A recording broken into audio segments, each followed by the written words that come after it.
Hello friends, welcome back to GK prince academy. हम लोग discuss कर रहे थे practice set junior assistant mains exams के प्रैक्टिस सेट लगा रहे थे और ये आज का एक प्रैक्टिस सेट नंबर 8वां होगा। इसके पहले 7 प्रैक्टिस सेट हो चुका है, तो जिन लोगों ने वो वीडियो नहीं देखा है चैनल पेज पर जाइए, आपको वहां से वो वीडियो मिल जाएगा। ठीक है, तो चलिए आज का वीडियो स्टार्ट करेंगे। UP triple S C junior assistant exams के लिए प्रैक्टिस सेट नंबर 8 घटना चक्र के बुक से लिया गया है। इसमें हम सबसे पहले हिंदी के क्वेश्चन की बात करेंगे, फिर जीएस देखेंगे, फिर कंप्यूटर देखेंगे और सबसे लास्ट में यूपी स्पेशल देखने वाले हैं। तो इसलिए चैनल से लास्ट तक बने रहिएगा चैनल पर, ठीक है, तभी आपका एक भरपूर फायदा आपको एग्जाम में मिल पाएगा। और आज के पहले का वीडियो अगर आप लोग नहीं देखा तो चैनल पेज पर जाइए, आपको वहाँ से उसके सारे वीडियो मिल जाएंगे।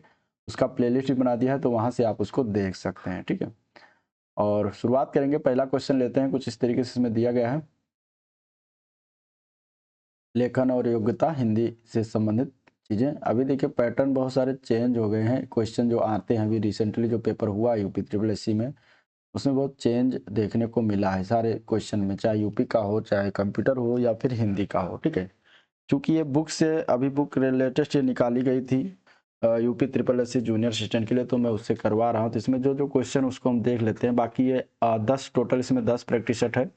तो इसको कंप्लीट करने के बाद मैं अपना जो है खुद का प्रैक्टिस सेट इसका लेकर आऊँगा, जिसमें आपको उस लेवल के क्वेश्चन मिलेंगे। ठीक है, जिस लेवल के आपको क्वेश्चन चाहिए या एग्जाम में पूछे जाने जाते हैं। ठीक है, तो अभी इसको देख लेते हैं। फिलहाल पहला क्वेश्चन देखते हैं। तो खड़ी बोली का प्रथम महाकाव्य कौन सा है, ये दिया गया है। इसका आंसर क्या हो जाएगा? 3 से 4 क्वेश्चन तो आपको पुस्तक से ही मिल जाते हैं, मतलब पुस्तक से क्वेश्चन पूछा गया है और उससे मिलते भी एग्जाम में। तो आपको अभी रचनाओं के बारे में पढ़ना जरूरी हो गया, रचनाएं पढ़ना जरूरी है, क्योंकि 3 से 4 क्वेश्चन तो मिलते ही मिलते हैं क्वेश्चन में। ठीक है, पेपर में। पहला क्वेश्चन देखते हैं। दिया गया है खड़ी बोली का प्रथम महाकाव्य कौन सा है। अब इसमें से आपको बताना है कि खड़ी बोली का प्रथम महाकाव्य जो है कौन सा है। इसमें अगर देखा जाए तो दिया गया है साकेत, प्रिय प्रवास, कामायनी और लोकायतन। कौन सा ऑप्शन इसका सही है, चलिए बताइए। इसमें अगर हम बात करेंगे तो देखिए पहला क्वेश्चन का आंसर क्या हो जाएगा, इसमें हो जाएगा बी पार्ट। क्या हो जाएगा? प्रिय प्रवास। प्रिय प्रवास जो है ये प्रथम महाकाव्य है खड़ी बोली का। तो आंसर क्या हो जाएगा? बी पार्ट करेक्ट हो जाएगा आंसर। ठीक है, बी पार्ट इसका सही है, प्रिय प्रवास। और प्रिय प्रवास जो पुस्तक है ये लिखा किसके द्वारा गया, ये भी आपको याद रखना है, क्योंकि ये क्वेश्चन पूछ लिया जाता है। तो ये लिखा गया है अयोध्या सिंह उपाध्याय हरिऔध के द्वारा। ठीक है, अयोध्या सिंह उपाध्याय हरिऔध के द्वारा ये पुस्तक लिखित है। 1914 में जो है ये रचना किया गया था। 1914 में इसकी रचना हुई थी। ठीक है, प्रिय प्रवास की बात करें तो इसमें 17 सर्ग हैं। 17 सर्ग में आबद्ध भगवत पुराण पर आधारित ये रचना है, और इस रचना पर इन्हें मंगला प्रसाद पारितोषिक मिला था। प्रिय प्रवास का सर्वप्रथम नाम क्या था? ब्रजांगना बिलाप। तो आपको ये पॉइंट याद रखना है कि कभी ब्रजांगना बिलाप आपको मिल जाता है, अगर वज्रांगना बिलाप, अगर आपको प्रिय प्रवास नहीं मिलता है, आपको ऑप्शन में वज्रांगना विलाप दिया गया है, तो भी इसका राइट आंसर यही होगा। ठीक है, पहले नाम इसका ये था। और अगर हम बात करेंगे तो अयोध्या सिंह उपाध्याय हरिऔध को आधुनिक काल का सूरदास कहा जाता है। किसने कहा है? तो ये गणपत चंद्रगुप्त थे, जिनके द्वारा जो है हरिऔध को क्या कहा है? आधुनिक काल का सूरदास कहा है। तो इस टाइप के क्वेश्चन अब बनते हैं, मतलब ये इधर उधर के क्वेश्चन, तो आपको ये जरूरी जानना है इसके बारे में। इधर उधर की बातें जो भी है वो भी आपको आनी चाहिए। ठीक है, तो ये चीजें हो गई। और सूर्यकांत त्रिपाठी निराला ने इनके बारे में कहा है कि हरिऔध जो थे हिंदी के सर्वनाम सार्वभौम कवि हैं। खड़ी बोली, उर्दू के मुहावरे, ब्रजभाषा, कठिन सरल सभी प्रकार की ये कविताएं जो है कर सकते हैं। तो यहाँ पे ये आंसर हो जाएगा। चलिए क्वेश्चन नंबर 2 देखते हैं। भाषा संबंधी भूल को क्या कहा जाता है? तो भाषा संबंधी जब भूल जाती है तो उसे पाप थोड़ी ना कहेंगे, ना अपराध होगा, ना द्रोह होगा, त्रुटि होगा, गलती होती है। तो यहाँ पे आंसर इसका बी ऑप्शन करेक्ट है। चलिए, भाषा विज्ञान की दृष्टि से बड़ा ऊ किस प्रकार का स्वर है? देखिए, स्वर के प्रकार, स्वर में प्रकार में परिभाषा, इसके बाद में जितने भी उसमें उदाहरण है वो जरूर आपको आना चाहिए। इसके पिछले वाला अगर प्रैक्टिस सेट आपने देखा होगा तो उसमें मैंने डिटेल से बताया हुआ है। यहाँ अगर हम देखेंगे क्वेश्चन नंबर 3 का आंसर तो हो जाएगा डी पार्ट, पश्च समृत। पश्च समृत होता है बड़ाऊ। ठीक है, पश्च समृत होता है बड़ाऊ, तो ये याद रखिएगा। चलिए, निम्न में से कंठ वर्ण कौन सा? इनमें से कंठ वर्ण इनमें से कौन सा है? तो देखिए, कंठ वर्ण की बात करेंगे तो जिन वर्णों का उच्चारण कंठ से हो, गले से हो, कंठ से हो, कंठ वर्ण कहलाते हैं। और इसमें आते हैं का वर्ग के, ठीक है। का वर्ग में कौन कौन से आ गए, तो का, ख, ग, घ और इसके बाद अंगा, तो ये 5 वर्ण हो गए कंठ वर्ण। इसके अलावा 2 स्वर भी आते हैं, कौन से हैं, छोटा आ और बड़ा आ, ये भी जो है क्या है, कंठ वर्ण के ही अंतर्गत आते हैं। तो इसको भी याद रखिएगा। तो यहाँ पर राइट आंसर बी हो जाएगा। छोटा ऊ जो दिया गया है ये किस प्रकार का वर्ण है, तो छोटा ऊ जो है ये ओष्ठ वर्ण है। ओष्ठ, ओठों के माध्यम से या ओठों की सहायता से बोले जाने वाला जो वर्ण है ओष्ठ वर्ण कहलाता है। तो यहाँ पे ओष्ठ वर्ण हो जाएगा। और छोटी ई और बड़ी ई ये दोनों जो है तालव्य हैं, ठीक है। कौन से हैं वर्ण, तालव्य हैं।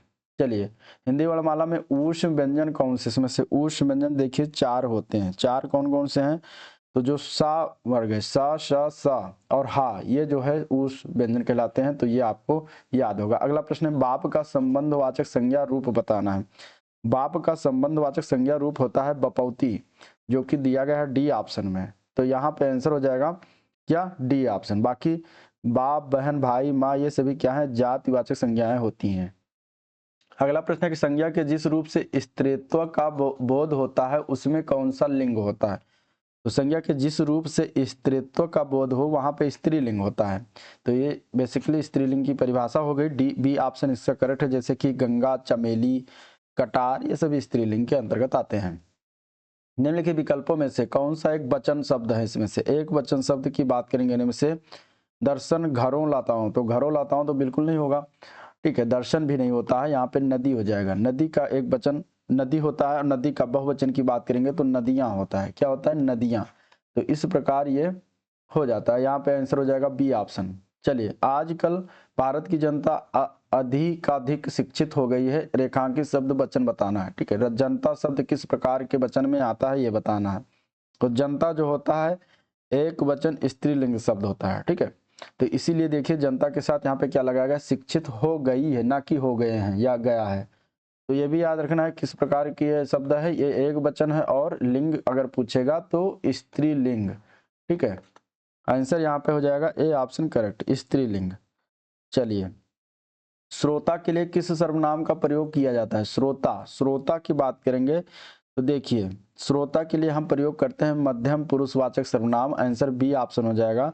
पुरुषवाचक सर्वनाम जो पुरुषों मतलब स्त्री और पुरुष के नाम के बदले आते हैं। उत्तम पुरुष एक होता है, उसमें लेखक या वक्ता आता है, ठीक है। और मध्यम पुरुष में कौन आता है, मध्यम पुरुष में श्रोता आता है। तो उत्तम पुरुष अगर पूछा जाएगा तो लेखक आते हैं या फिर वक्ता आते हैं उसमें। और मध्यम पुरुषवाचक सर्वनाम में पाठक या श्रोता आते हैं, सुनने वाले, ठीक है। पाठक या श्रोता आते हैं। और मध्यम पुरुष के बाद एक होता है अन्य पुरुष। अन्य पुरुष में अन्य लोग आते हैं। तो आपको ये याद होना चाहिए। अब इसमें मध्यम पुरुष पूछा गया था श्रोता के लिए, तो श्रोता मध्यम पुरुष हो जाएगा। अगर लेखक के लिए पूछा जाएगा तो उत्तम पुरुष हो जाएगा, ठीक है। उत्तम पुरुष में कौन कौन से शब्द हैं, जैसे कि मैं, हम, मुझको, मुझे, तो हमारा, ये सभी उत्तम है। मध्यम में तू, तुम, आप, तुझे, तुझको, तुम्हारा, ये सब मध्यम है। और अन्य पुरुष में वो हो, ये है, वह, ये सभी आते हैं, इसको उसको करके जो है अन्य पुरुष में आते हैं। चलिए, ईमानदार शब्द में कौन सा विशेषण है। ईमानदार शब्द में विशेषण बताना। तो देखिए ईमानदार जो शब्द है ये किसी व्यक्ति की क्या बताता है, ये गुण बताता है। वो ईमानदार है कि बेईमान है, ये गुण है। तो यहाँ पे आंसर क्या हो जाएगा, सी ऑप्शन, ये गुणवाचक विशेषण है। वस्तुतः क्या होता है कि किसी व्यक्ति के गुण का जो बोध कराता हो शब्द, वहां पे जो है गुणवाचक विशेषण। जैसे कि जब किसी शब्द से संज्ञा के गुण, दशा, स्वभाव इत्यादि का जब बोध होता है तो उस शब्द में क्या होता है, गुणवाचक विशेषण होता है। आंसर सी ऑप्शन इसका राइट है, ठीक है। चलिए, अगला प्रश्न देखते हैं, क्वेश्चन नंबर 12। क्वेश्चन नंबर 12 दिया गया है, निम्नलिखित में से किस विकल्प में सकर्मक क्रिया का प्रयोग हुआ है। सकर्मक क्रिया, सकर्मक क्रिया की बात करेंगे यहाँ पे। तो देखिए पहला दिया गया सिपाही चोर को पकड़ता है। सकर्मक क्रिया की इसके पिछले वाले प्रैक्टिस में बताया था कि अगर सकर्मक क्रिया और आपको पता करना हो अकर्मक क्रिया, ठीक है, 2 क्रियाएं होती हैं। देखिए सकर्मक क्रिया में आप लगाइए क्या, किसको, किसे। अगर वाक्य में ये सब लगाने से, ये शब्द लगाने से अगर आपको उत्तर मिल जाता है तो वो सकर्मक क्रिया होती है। अगर ये लगाने से उत्तर नहीं मिलता है तो वो क्या हो जाती है, अकर्मक क्रिया हो जाती है, ठीक है। तो यहाँ पे देखिए सिपाही चोर को पकड़ता है, तो क्या पकड़ता है, किसको पकड़ता है, तो चोर को पकड़ता है। तो इस प्रकार ये क्या हो गया, सकर्मक क्रिया के अंतर्गत आ जाएगा। बाकी सिपाही तेज दौड़ता है, तो क्या दौड़ता है, किसको दौड़ता है, कौन दौड़ता है, कौन नहीं लगाना है, ठीक है। क्या दौड़ता है, किसको दौड़ता है, किसे दौड़ता है। तो इसमें देखिए कोई पता नहीं चल पा रहा, ठीक है। सिपाही युद्ध में लड़ता है तो इसमें भी क्या लड़ता है, किसको लड़ता है, ये भी नहीं पता है। सिपाही बहुत कम सोता है, क्या सोता है, किसको सोता है, ये भी नहीं पता। तो यहाँ पे तीनों अकर्मक है। बाकी अगर हम बात करेंगे तो सकर्मक सिर्फ ए पार्ट में प्रयोग किया गया। चलिए, निम्नलिखित प्रश्न में 4 विकल्पों में से उस विकल्प का चयन करें जो क्रिया के भेद वाला सही विकल्प है। जैसे दिया गया, दीपा ने गाय को चारा खिलाया, इसमें क्रिया भेद बताना है। सही विकल्प कौन सा दिया गया, किस विकल्प में सही विकल्प मतलब सही ऑप्शन दिया गया, किस प्रकार के क्रिया का प्रयोग किया गया है। तो इस वाक्य में देखिए 2 कर्म आपको दिख रहे हैं, कौन कौन सा। पहला कर्म है इसमें गाय को, और दूसरा क्या है, दूसरा है चारा।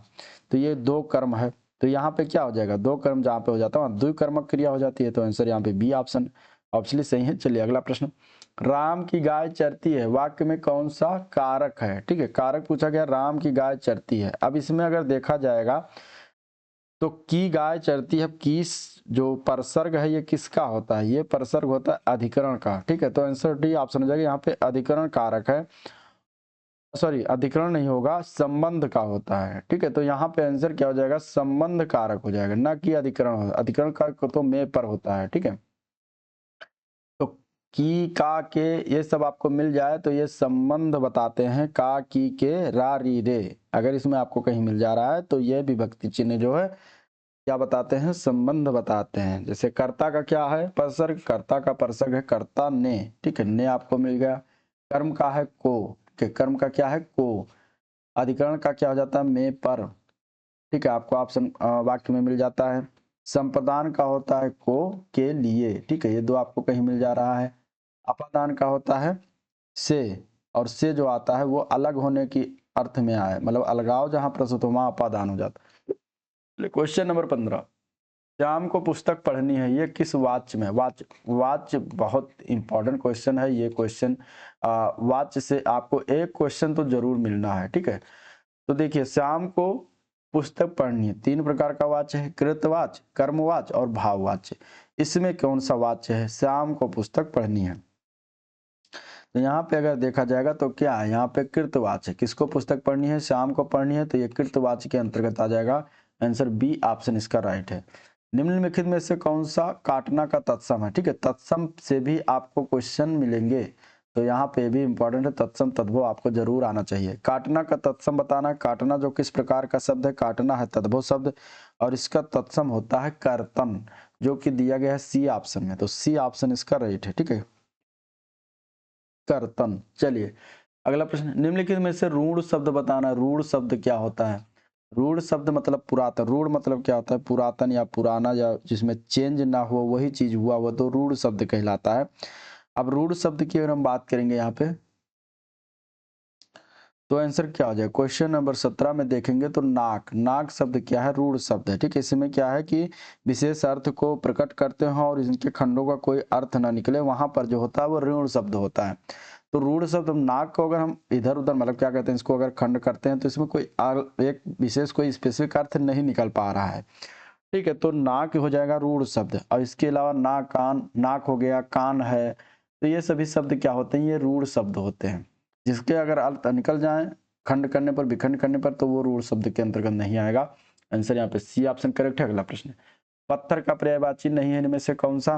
पत्थर का पर्यायवाची की बात करेंगे तो पाहन जो दिया गया है ये होता है, पाषाण भी दो होता है, उपल भी होता है। पत्थर का पर्यायवाची उरग नहीं होता है। उरग पर्यायवाची जो होता है किसका होता है, ये सांप का होता है। ठीक है, तो यही आपका आंसर हो जाएगा डी ऑप्शन।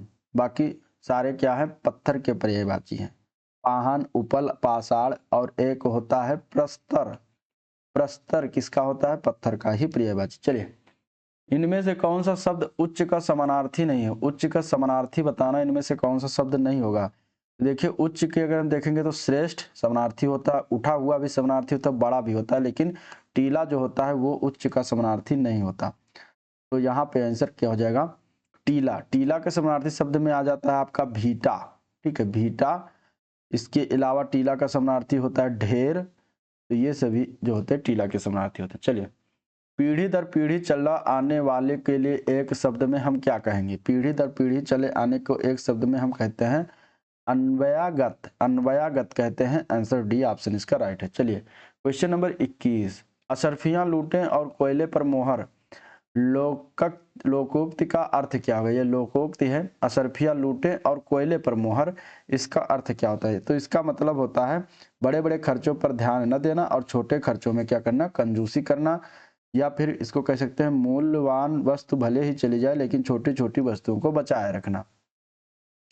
तो बड़े बड़े खर्चों पर ध्यान न देना, छोटे खर्चों में कंजूसी दिखाना, यानी कि अशरफियां लूटें और कोयले पर क्या करें? मोहर लगाएं। चलिए, संयोग में किस उपसर्ग का प्रयोग किया गया? संयोग में उपसर्ग पूछा गया, तो देखिए संयोग में उपसर्ग जो है क्या होगा? तो यहाँ पे उपसर्ग जो लगता है वो मूल शब्द के पहले लगता है, तो ये आपको याद रखना है। यहाँ पे उपसर्ग लगा हुआ है सम, सम उपसर्ग का प्रयोग किया गया है, तो ए पार्ट इसका राइट है। ठीक है, इससे बने अन्य जो शब्द हैं इसमें एक आ जाता है संकल्प, ये भी जो है सम उपसर्ग से ही बना हुआ है। आ जाता है संन्यास, तो ये भी क्या है? सम उपसर्ग से ही बना है। एक आ जाता है संस्कार, तो ये भी सम उपसर्ग से ही बने हुए शब्द हैं। संघार सम उपसर्ग से बने हुए शब्द हैं। चलिए क्वेश्चन नंबर 23, क्वेश्चन नंबर 23 की बात करेंगे। तो यहाँ पे दिया गया है कि भलाई में प्रत्यय क्या है। ठीक है, भलाई में प्रत्यय बताना है और यहाँ पे बताना है कि कौन सा प्रत्यय भलाई में प्रयोग किया गया। अब प्रत्यय जो होता है किस का प्रयोग किया जाता है? तो प्रत्यय जो होता है वो मूल शब्द के बाद में प्रयोग होता है। तो यहाँ पे अगर हम देखेंगे क्वेश्चन नंबर 23, तो इसमें आई शब्द क्या है? आई प्रत्यय लगा हुआ है। आंसर बी ऑप्शन हो जाएगा, भलाई। चलिए क्वेश्चन नंबर 24, उर्मिला शब्द का सही संधि विच्छेद का चयन करना है। अब उर्मिला शब्द का सही संधि विच्छेद पूछा गया है, तो इसका संधि विच्छेद क्या हो जाएगा? तो उर्मिला प्लस ईस, सॉरी उर्मलेश है, उर्मलेश शब्द का सही संधि विच्छेद, तो उर्मिला प्लस ईस इसका जो है सही संधि विच्छेद हो जाएगा। आंसर ए पार्ट करेक्ट है। ठीक है, उर्मलेश आंसर क्या हो जाएगा? ए पार्ट। ये किस संधि का उदाहरण है? तो ये भी आपको ध्यान में देना है, ये गुण स्वर संधि का उदाहरण है। किसका उदाहरण है? गुण स्वर संधि का। ठीक है, चलिए मनाह प्लस अनुकूल की संधि क्या है? मना प्लस अनुकूल, मनाह प्लस अनुकूल की संधि है मनोनुकूल। ठीक है, मनोनुकूल हो जाएगा। यहाँ पे बी ऑप्शन करेक्ट हो जाएगा। ये किस प्रकार की संधि में आता है? ये विसर्ग संधि में आता है। ठीक है, चलिए 26 क्वेश्चन है, निम्नलिखित में से कौन सा वाक्य इसमें से अशुद्ध वाक्य है? बताना है। अशुद्ध वाक्य मतलब गलत वाक्य है। भारत के इतिहास में 15 अगस्त का बहुत महत्व, तो ये सही है, सही रूप से लिखा हो, इसमें कोई गलती नहीं है। रात उसका प्राण पखेड़ू उड़ गया, अब यहाँ पे गलती किया गया। ठीक है, इसका होना चाहिए था रात या फिर रात्रि को उसके प्राण पखेड़ू उड़ गए, ना कि उड़ गया होना चाहिए। तो गलती कहाँ पर किया गया? यहाँ पे बी ऑप्शन में गलती है, बी ऑप्शन गलत वाला ही बताना था, बाकी सारे सही है। चलिए, किस शब्द की शुद्ध वर्तनी है? इसमें से वर्तनी शुद्ध है, इसमें से वर्तनी शुद्ध रूप से इसमें देखा जाएगा तो ब्रज भाषा जो लिखा हुआ ये सही रूप से लिखा हुआ, बाकी सारे गलत हैं। पृष्ठ जो लिखा हुआ पृष्ठ गलत है, पृष्ठ इस प्रकार लिखते हैं। पर्याप्त भी गलत लिखा हुआ, पर्याप्त को हम इस प्रकार लिखते हैं। और दिया गया है क्या? प्रदर्शनी, तो प्रदर्शनी को हम इस प्रकार लिखते हैं, प्रदर्शनी। ठीक है, ये सही रूप से है। चलिए, माला फेरत जुगमुआ फिरा न मन का फेर, कर का मन का डार दे, मन का फेर को इस दोहे में अलंकार बताना। ठीक है, अलंकार भी बहुत इंपॉर्टेंट है, 1 से 2 क्वेश्चन आपको मिल जाएंगे।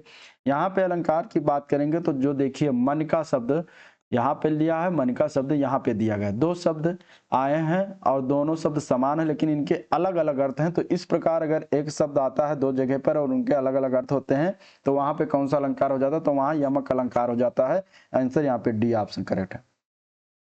पहले वाले मन का अर्थ क्या है? मन का डार दे, तो मनका का अर्थ होता है माला का दाना और मनका का अर्थ है हृदय का।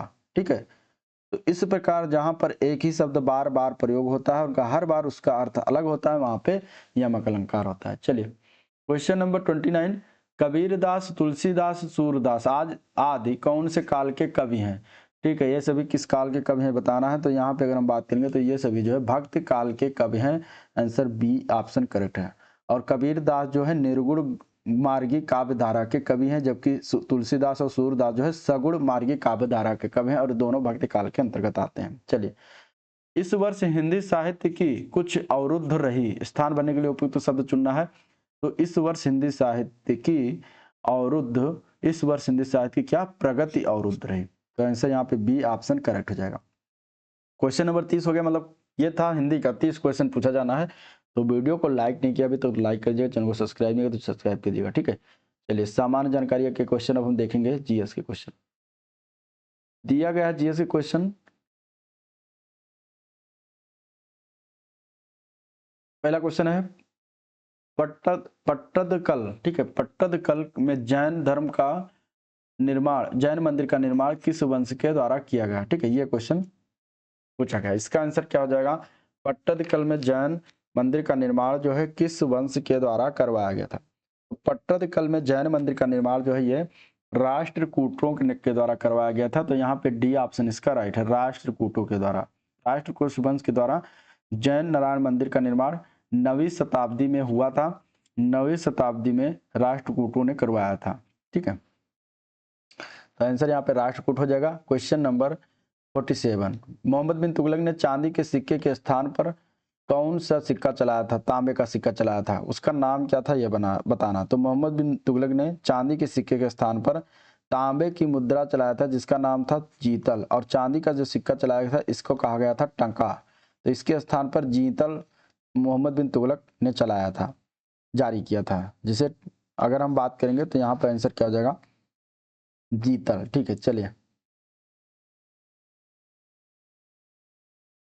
क्वेश्चन नंबर 48, किस स्वतंत्रता संग्राम आंदोलन के दौरान महात्मा गांधी ने करो या मरो का नारा दिया था। तो ये क्वेश्चन फेमस क्वेश्चन है, पूछे जाते हैं एग्जाम में। यहाँ पे आंसर हो जाएगा, अगर बात करेंगे तो कौन सा संग्राम था जिसमें करो या मरो का नारा दिया था, तो उस संग्राम का नाम क्या था, ठीक है, कौन सा संग्राम आंदोलन था जिसमें करो या मरो का नारा दिया गया था। 48 का आंसर क्या हो जाएगा, इसका आंसर है बी ऑप्शन, भारत छोड़ो आंदोलन में कहा था गांधी जी ने कि करो या मरो, ठीक है। तो यहाँ पे आंसर हो जाएगा बी ऑप्शन करेक्ट।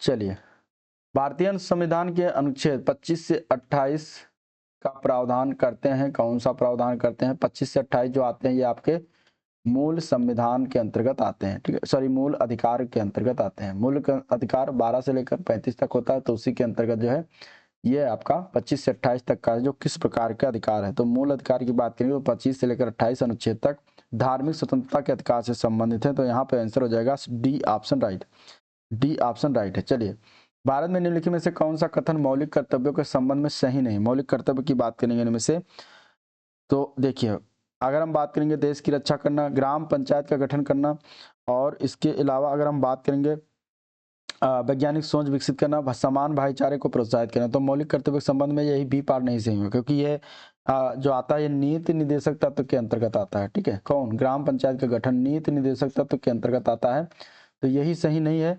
और यह देखा जाए तो अनुच्छेद 40 में इसका वर्णन किया गया है, तो यही पूछा गया, तो आंसर बी पार्ट हो जाएगा। बाकी सारे मौलिक कर्तव्य है। अगला प्रश्न, भारत के संविधान का कौन सा अनुच्छेद प्रत्येक राज्य के लिए एक राज्यपाल का प्रावधान करता है इनमें से। तो राज्यपाल का प्रावधान क्वेश्चन नंबर 51 में अगर देखेंगे तो भारतीय संविधान का अनुच्छेद 153 जो है ये कहता है कि प्रत्येक राज्य में एक राज्यपाल होगा। तो आंसर यहाँ पे डी ऑप्शन करेक्ट है। कौन सा दर्रा यानी कि पास कुल्लू घाटी को भारतीय हिमाचल प्रदेश के लाहौल और स्पीति घाटियों से जोड़ता है इनमें से। तो यहाँ पे आंसर क्या हो जाएगा क्वेश्चन नंबर 52 में, तो रोहतांग दर्रा जो दिया गया है ये सही है, बी पार्ट करेक्ट हो जाएगा, ठीक है। ये कुल्लू घाटी को भारत के हिमाचल प्रदेश के लाहौल और स्पीति घाटियों से जोड़ता है। बनिहाल दर्रे से जम्मू से श्रीनगर जाने को का मार्ग गुजरता है। लिपुलेख दर्रा जो है भारत चीन सीमा पर उत्तराखंड राज्य में स्थित है। सिंधु जल संधि 1960 के अनुसार भारत नदी का कितना प्रतिशत पानी काम में ले सकता है। तो यहाँ पे अगर हम देखेंगे तो ये जो 1960 के जल संधि हुई थी उसमें भारत जो है सिंधु नदी तंत्र का मात्र 20% पानी जो है अपने काम में ले सकता है। तो आंसर बी ऑप्शन करेक्ट है। चलिए, क्वेश्चन नंबर 54 है, निम्नलिखित में से कौन सी मिट्टी के द्वारा प्रदत्त किए जाने वाले सूक्ष्म पोषक तत्व का एक उदाहरण है इनमें से।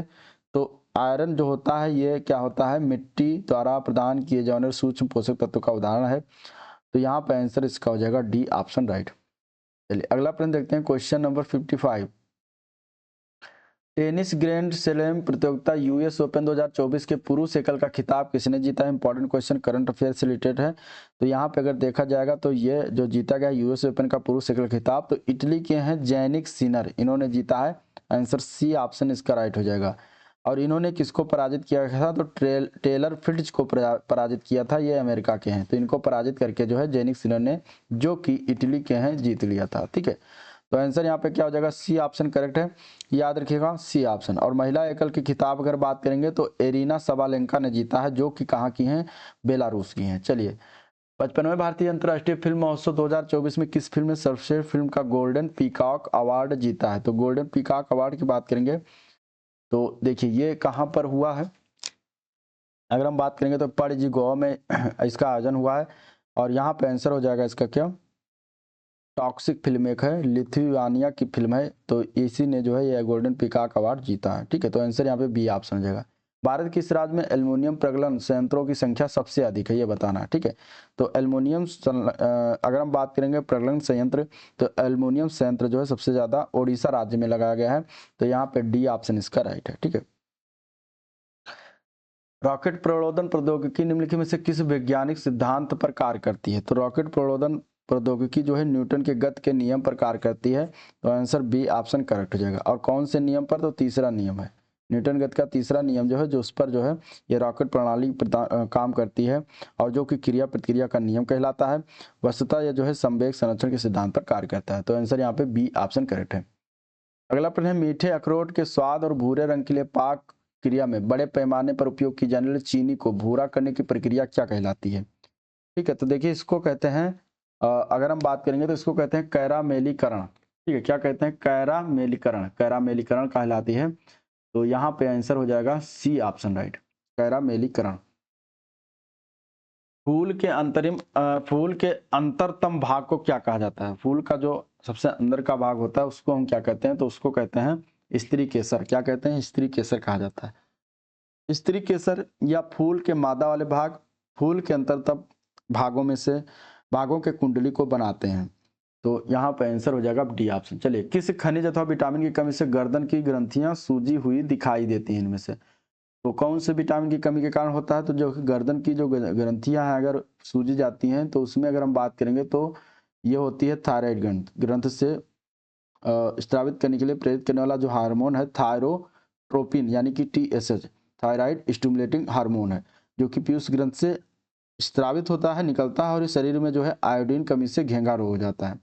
तो घेंघा रोग जो होता है उसको गर्दन की ग्रंथियां सूजी हुई दिखाई देती हैं, तो वो होता है आयोडीन कमी से। आंसर बी ऑप्शन करेक्ट है। चलिए, शिशुपीलिया का सबसे स्पष्ट लक्षण कौन सा है, जो आमतौर पर जन्म के बाद दूसरे और चौथे दिन के बीच दिखाई देता है। ठीक है, इसमें आंसर क्या आ जाएगा, तो शिशुपीलिया के कारण की हम बात करेंगे तो आंखों और त्वचा का रंग क्या है, पीला पड़ जाता है, और यह को रोग खून के बहाव में बिलिरुबिन की बढ़ोतरी के कारण जो है होता है। ठीक है, तो ये दिखाया जाता है आमतौर पर शिशु के जन्म के बाद दूसरे और चौथे दिन के बीच जो है दिखाई देता है। तो स्पष्ट लक्षण की बात करेंगे तो यहाँ पे क्या हो जाएगा, रंग का पीला पड़ जाना। आंसर क्या हो जाएगा, त्वचा का रंग पीला पड़ जाना, आंसर ये पार्ट। चलिए, निम्नलिखित में से किसका योग राष्ट्रीय आय का सबसे अच्छा वर्णन करता है। इसमें से देखिए, राष्ट्रीय आय का सबसे अच्छा वर्णन जो होता है वो साधन लागत पर शुद्ध राष्ट्रीय उत्पाद यानी कि NNP पर एफसी पर NNP, तो यहाँ पे क्या हो जाएगा, बी पार्ट करेक्ट। इसका योग क्या होता है, राष्ट्रीय आय का सबसे अच्छा वर्णन करता है। ठीक है, तो NNP हो जाएगा शुद्ध राष्ट्रीय उत्पाद, इसको हिंदी में कहते हैं, तो यहाँ पर आंसर बी ऑप्शन करेक्ट है। चलिए, क्वेश्चन नंबर 64 है, किसी अर्थव्यवस्था में मुद्रा का कार्य क्या है। अर्थव्यवस्था में जो मुद्रा होता है इसका कार्य क्या होता है, कोई भी अर्थव्यवस्था। तो देखिए, किसी अर्थव्यवस्था में मुद्रा यानी कि करेंसी का जो प्राइमरी वर्क होता है, कार्य होता है, वो क्या होता है, विनिमय को सुगम बनाना होता है। ठीक है, तो यहाँ पे आंसर क्या हो जाएगा, विनिमय को सुगम बनाना, इसका मेन प्राइमरी कार्य होता है।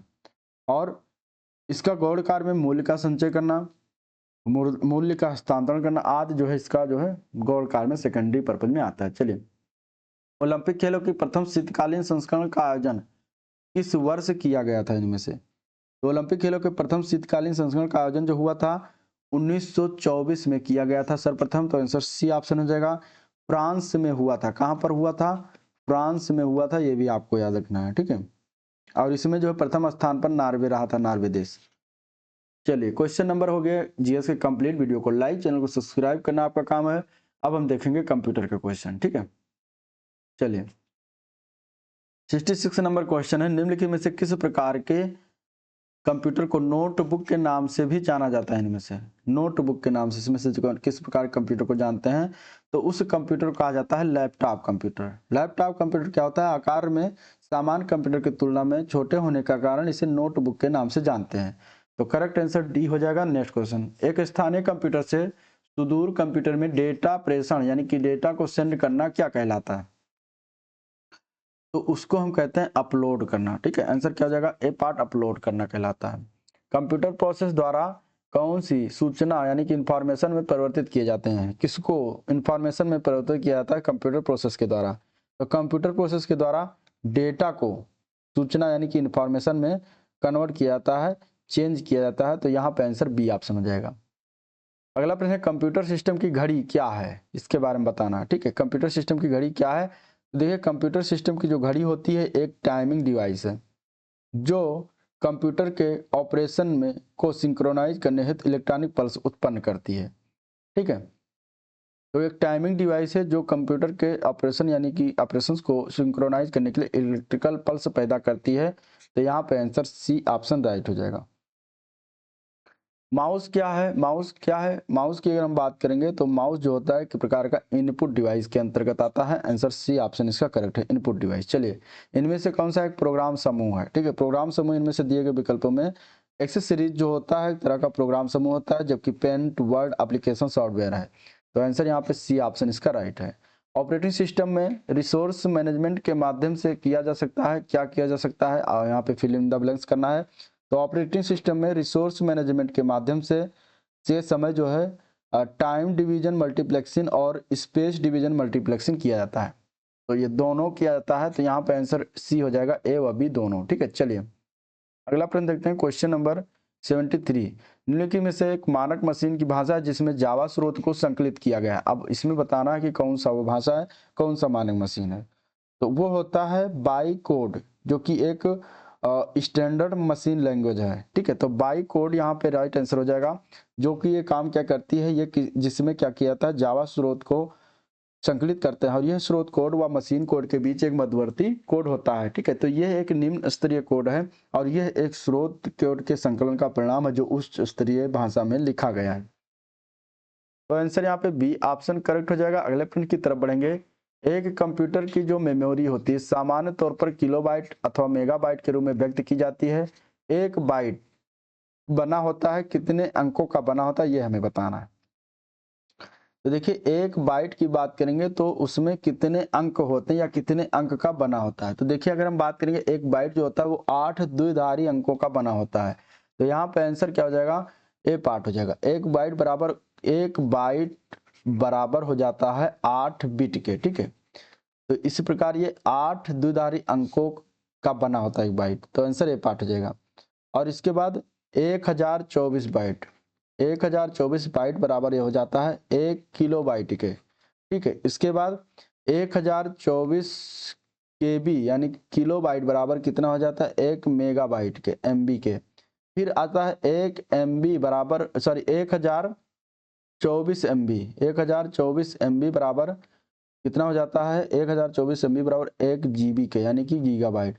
फिर 1024 GB के यानी गीगाबाइट बराबर हो जाता है 1 टेराबाइट के, TB जिसको कहते हैं। तो इस प्रकार ये मेमोरी के साइज होते हैं। अगला प्रश्न, वेबसाइट के संबंध में .edu का अर्थ क्या है। .edu वेबसाइट के संबंध में अगर देखेंगे तो इसका अर्थ होता है एजुकेशन। ठीक है, .edu मतलब इसका अर्थ होता है एजुकेशन। टॉप लेवल के डोमेन नामों में से ये एक है। यहाँ पे डोमेन नेम होता है। ठीक है, .com .eu .org ये सभी। तो आंसर यहाँ पे सी पार्ट करेक्ट है। चलिए, एक प्लेटफॉर्म जहां व्यक्ति अपनी राय, करियर का सलाह एवं विचार प्रकट करता है, वो प्लेटफॉर्म का नाम क्या है, उसको बेसिकली क्या कहा जाता है। तो उस प्लेटफॉर्म को हम कहते हैं ब्लॉग, ब्लॉगिंग करना। ठीक है, ब्लॉग जो होता है एक ऐसा प्लेटफॉर्म है जहां व्यक्ति अपनी ओपिनियंस, करियर पर सलाह, विचार प्रकट कर सकता है। तो ये ब्लॉग के बारे में हो गया। ठीक है, व्हाट्सएप तो दिया गया है एक एंड टू एंड एनक्रिप्टेड त्वरित मैसेज भेजने वाला ऐप है। यूट्यूब जो है वीडियो शेयरिंग प्लेटफॉर्म है जहां यूजर्स वीडियो को देख भी सकता है व अपलोड भी कर सकता है। और गूगल जो है एक सर्च इंजन प्लेटफॉर्म है। ठीक है, साइबर सुरक्षा में CIA का फुल फॉर्म क्या है ये बताना है। साइबर सुरक्षा के अंतर्गत, साइबर सुरक्षा के संदर्भ में CIA का फुल फॉर्म होता है कॉन्फिडेंशियलिटी, इंटीग्रिटी एंड अवेलेबिलिटी। तो यहाँ पे हो जाएगा आंसर, इसका क्या हो जाएगा, डी ऑप्शन करेक्ट है। चलिए, कंप्यूटर विज्ञान में आमतौर पर इस्तेमाल किया जाने वाला संक्षिप्त नाम SEO क्या है? ठीक है, SEO जो इस्तेमाल किया जाता है इसका फुल फॉर्म बताना। तो SEO का पूरा नाम है search engine optimisation. Search engine optimisation इसका फुल फॉर्म है। आंसर ए पार्ट करेक्ट हो जाएगा। ठीक है, और सर्च इंजन ऑप्टिमाइजेशन के द्वारा ही विभिन्न प्रकार के सर्च रिजल्ट उनकी खोज रैंक के आधार पर प्रदर्शित करते हैं, जिनमें वांछित साइट को जो है ऊपर रखा जाता है। किसी माइक्रोसॉफ्ट वर्ड डॉक्यूमेंट्स में, ठीक है, Ctrl+A Ctrl+U दबाने पर क्या प्रभाव पड़ता है? तो कोई भी माइक्रोसॉफ्ट वर्ड डॉक्यूमेंट्स है और उसमें Ctrl+A और Ctrl+U दबाने पर क्या होता है, डॉक्यूमेंट्स के जो सभी टेक्स्ट होते हैं, लिखे होते हैं, वो अंडरलाइन हो जाते हैं। ठीक है, MS वर्ड का प्रयोग विभिन्न प्रकार के औपचारिक और फॉर्मल एवं पर्सनल वर्क में पूरा करने के लिए करते हैं। तो यहाँ पे क्या हो जाएगा, अंडरलाइन हो जाएगा। तो आंसर क्या हो जाएगा, इसका ए पार्ट करेक्ट है। निम्नलिखित में से कौन सी सेवा एक इंटरनेट सेवा प्रदाता के द्वारा प्रदान नहीं किया जाता इनमें से? तो देखिए, जो ISP है, ISP मतलब इंटरनेट सर्विस प्रोवाइडर, वह कंपनी होती है जो व्यक्तियों और संगठनों को इंटरनेट कनेक्शन का सेवाएं प्रदान करती है। तो दिए गए विकल्प में अगर हम देखेंगे तो ISP जो है वेब प्रशासन सेवा, जो ISP है कंपनी द्वारा प्रदान नहीं किया जाता है। तो वेब प्रशासन यहाँ पे आंसर इसका हो जाएगा। ये हो गया कंप्यूटर से क्वेश्चन। ठीक है, तो वीडियो को लाइक नहीं किया तो लाइक कीजिए, चैनल को सब्सक्राइब कीजिएगा। ठीक है, बेल आइकन भी प्रेस कीजिएगा। अब हम देखेंगे UP special question. Question number 81 है, अगस्त 2024 में किसे उत्तर प्रदेश अनुसूचित जाति और अनुसूचित जनजाति आयोग का अध्यक्ष चुना गया है या नियुक्त किया गया है? अगस्त 2024 में उनका नाम क्या है ये बताना है। तो उनका नाम है बैजनाथ रावत। क्या नाम है? बैजनाथ रावत। ये बाराबंकी के पूर्व विधायक हैं, जिन्हें अनुसूचित जात और जनजात आयोग का अध्यक्ष नियुक्त किया गया है। ठीक है, और इसमें बेचन राम और सोनभद्र के जीत सिंह खरवार हैं, इस आयोग के क्या है, उपाध्यक्ष हैं। बेचन राम जो है ये गोरखपुर के पूर्व विधायक हैं। ठीक है, चलिए सूची 1 को सूची 2 से मिलान करना है। कनक भवन कहाँ स्थित है? बहुत इंपॉर्टेंट क्वेश्चन है, ये क्वेश्चन जरूर आपके एग्जाम से मिलते ही हैं। तो कनक भवन बताना है कहाँ पर स्थित है। कनक भवन जो स्थित है ये अयोध्या में पड़ता है। ठीक है, कामतगिरी पर्वत ये कहाँ पड़ता है? तो चित्रकूट में पड़ता है, मिलान कर लीजिए। और कालिंजर का किला बांदा में, और देवा शरीफ जो पड़ता है ये बाराबंकी में पड़ता है। इस प्रकार यहाँ पे आंसर क्या हो जाएगा, मिलान कर लीजिएगा। A का 4 B3, ठीक है, और C2, तो 4 3 2 1, 4 3 2 1 यानी कि आपका हो जाएगा बी पार्ट। उत्तर प्रदेश के निम्नलिखित जिलों में से किसका क्षेत्रफल सर्वाधिक है? क्षेत्रफल की बात जब करेगा तो किसका नाम आ जाएगा? तो देखिए 2011 की जनसांख्यिकी पत्रिका 2023 के अनुसार अगर देखेंगे तो क्षेत्रफल की दृष्टि से उत्तर प्रदेश सबसे बड़ा जिला जो है वह है Lakhimpur Kheri. Answer A part correct है। निम्नलिखित में से कौन सा एक बांध उत्तर प्रदेश में नहीं है इनमें से? ठीक है, अडवा बांध जो कि है ये कहाँ पड़ता है? ये मिर्जापुर में पड़ता है। ठीक है, मिर्जापुर में ये अडवा बांध पड़ता है। और अहरौरा बांध ये भी मिर्जापुर में है। बद्दुआ बांध ये आपका उत्तर प्रदेश में, ये कहाँ पर है? बांका बिहार में पड़ता है। ठीक है, बांका बिहार, तो ये आपका उत्तर प्रदेश में नहीं। बाकी बघेलखंड जो है ये बघेलखंड जो है ये बांध बलरामपुर जिले में है। ठीक है, बलरामपुर जिला, तो याद रखिएगा। तो इस प्रकार यहाँ पे आंसर क्या हो जाएगा, सी ऑप्शन। चलिए, उत्तर प्रदेश का राष्ट्रीय कथक संस्थान कहाँ पर स्थित है? तो उत्तर प्रदेश में राष्ट्रीय कथक संस्थान जो है ये उत्तर प्रदेश की राजधानी लखनऊ में स्थित है, जो कि गोमती नदी के किनारे बसा हुआ है। यहीं पर बड़ा इमामबाड़ा और छोटा इमामबाड़ा बना है, और तुर्की गेट भी यहीं पर बना हुआ है। ठीक है, जिसको रूमी दरवाजा कहते हैं। ठीक है, जिसकी ऊंचाई कितनी है? 60 फीट है दरवाजे की। ये पूछा गया क्वेश्चन है, इसलिए याद रखिएगा। बनवाया किसने था रूमी दरवाजा या तुर्की गेट या इमामबाड़ा? तो ये आसफुद्दौला नवाब थे, आसफुद्दौला के द्वारा बनवाया गया था। चलिए, राष्ट्रीय चैम्बर ऑफ उद्योग एवं वाणिज्य उत्तर प्रदेश स्थित है, कहाँ पर स्थित है? तो इसकी अगर हम बात करेंगे, इसकी स्थापना की गई थी आगरा में। ठीक है, और ये कब स्थापना हुआ था? 1949 में। तो ये भी याद रखिएगा। आंसर यहाँ पे सी ऑप्शन राइट हो जाएगा। उत्तर प्रदेश में सॉफ्टवेयर तथा बिजनेस प्रोसेस आउटसोर्सिंग उद्योग का सबसे बड़ा केंद्र कहाँ पर अवस्थित है? तो ये अगर हम बात करें सबसे बड़ा केंद्र जो है ये नोएडा में हो जाएगा। इसका आंसर क्या हो जाएगा? सी ऑप्शन, नोएडा में स्थित है। चलिए, उत्तर प्रदेश में राज्य की पहली एकीकृत हरित शहरी सड़क किस शहर में बनाई जाएगी?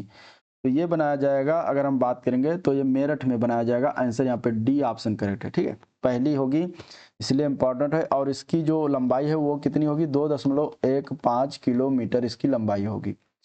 निम्नलिखित युग्मों में से कौन सा सही सुमेलित नहीं है इनमें से? तो यहाँ पे अगर देखिए लाल बहादुर शास्त्री गन्ना विकास संस्थान, ये कहाँ पर स्थित है, दिया गया मेरठ, जो कि गलत है। ये कहाँ पर स्थित है, ये लखनऊ में स्थित है, ठीक है, लखनऊ में पड़ता है। तो यही सही सुमिलित नहीं है, तो ऑप्शन यही हो जाएगा आपका आंसर। बाकी पिकअप भवन लखनऊ में है, ठीक है। और इसके अलावा अगर हम बात करेंगे तो राज्य चर्म विकास एवं विपणन निगम लिमिटेड आगरा, यूपीएफसी उत्तर प्रदेश वित्तीय निगम कानपुर में स्थित है, ठीक है। तो यहाँ पे अगर देखा जाए तो ये उत्तर प्रदेश गन्ना विकास संस्थान के नाम से 1975 में इसकी स्थापना किया गया था। तो ये भी याद रखिएगा 75, ठीक है। चलिए क्वेश्चन नंबर अगला देखते हैं। क्वेश्चन नंबर 90, गुरु गोविंद सिंह स्पोर्ट्स कॉलेज कहाँ पर अवस्थित है। गुरु गोविंद सिंह स्पोर्ट्स कॉलेज की अगर हम बात करेंगे तो ये स्थित है लखनऊ जिले में, उत्तर प्रदेश की राजधानी लखनऊ में। तो आंसर सी ऑप्शन करेक्ट हो जाएगा। इसकी स्थापना कब किया गया था, तो 1 अगस्त 1975 में किया गया था। डेट भी याद रखिएगा क्योंकि ये पूछा जाता है एग्जाम में, ठीक है। तो आंसर क्या हो जाएगा, सी ऑप्शन करेक्ट है। अगला प्रश्न है, उत्तर प्रदेश प्रारंभिक शिक्षा के लिए स्कूल चलो अभियान कब शुरू हुआ। स्कूल चलो अभियान की बात करेंगे तो सन 2000 में शुरुआत किया गया था, जुलाई वर्ष 2000 था, जुलाई महीना था, तब शुरुआत किया गया था। तो आंसर यहाँ पे बी ऑप्शन करेक्ट हो जाएगा, ठीक है। चलिए अगला प्रश्न है, अति लोकप्रिय धार्मिक पत्रिका कल्याण कहाँ प्रकाशित होती है, तो यह प्रकाशित होती है गोरखपुर से। आंसर सी ऑप्शन इसका राइट हो जाएगा, गोरखपुर से प्रकाशित हुआ था। लेकिन अगर हम बात करेंगे सर्वप्रथम इस प्रसिद्ध धार्मिक पत्रिका जो कल्याण है, इसका प्रकाशन सर्वप्रथम बंबई से हुआ था 1926 में, ठीक है। 1926 में सर्वप्रथम इसका प्रकाशन बंबई से हुआ था। तो अगर आपको बंबई ऑप्शन मिलता है तो बंबई ही लगाना है, ठीक है। लेकिन बाद में 1927 में गीता प्रेस गोरखपुर के द्वारा इसका प्रकाशन किया गया था। तो गोरखपुर से 1927 में प्रकाशन शुरू हो गया, जब से हो रहा है। उत्तर प्रदेश जमींदारी उन्मूलन और भूमि सुधार अधिनियम 1950 अंतर्निहित है किस अनुसूची में ये बातें कही गई हैं, तो यहाँ पे अगर देखेंगे तो ये 9वीं अनुसूची में अंतर्निहित है। तो यहाँ पे सी ऑप्शन इसका राइट है, 9वीं अनुसूची, ठीक है।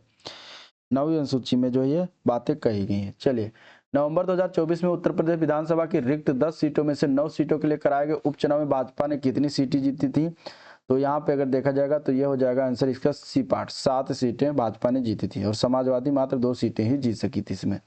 उत्तर प्रदेश का एक छोटा सा शहर जो अपनी लाल मिट्टी के लिए सजावटी बर्तनों के लिए जाना जाता है, वो शहर का नाम बताना है। तो उस शहर का नाम है चुनार, चुनार है। अब चुनार जो है ये किस जिले में पड़ता है, तो ये मिर्जापुर जिले में पड़ता है, ठीक है। मिर्जापुर का एक छोटा शहर है जो ये अपने लाल मिट्टी के सजावटी बर्तनों के लिए जाना जाता है, ठीक है। इन बर्तनों में एक विशेष चमक जो उसको काबिज कहा जाता है, काबिज नामक पाउडर का उपयोग करके लाया जाता है, ठीक है। काबिज नामक पाउडर जिसका उपयोग करके इन बर्तनों में जो है विशेष चमक लाया जाता है। प्रसिद्ध बांके बिहारी मंदिर उत्तर प्रदेश किस शहर में स्थित है। बांके बिहारी मंदिर की जब बात करेगा तो यह आपका हो जाएगा मथुरा का वृंदावन शहर, जहाँ पे बांके बिहारी जी का मंदिर है। तो आंसर सी ऑप्शन इसका राइट है, ठीक है।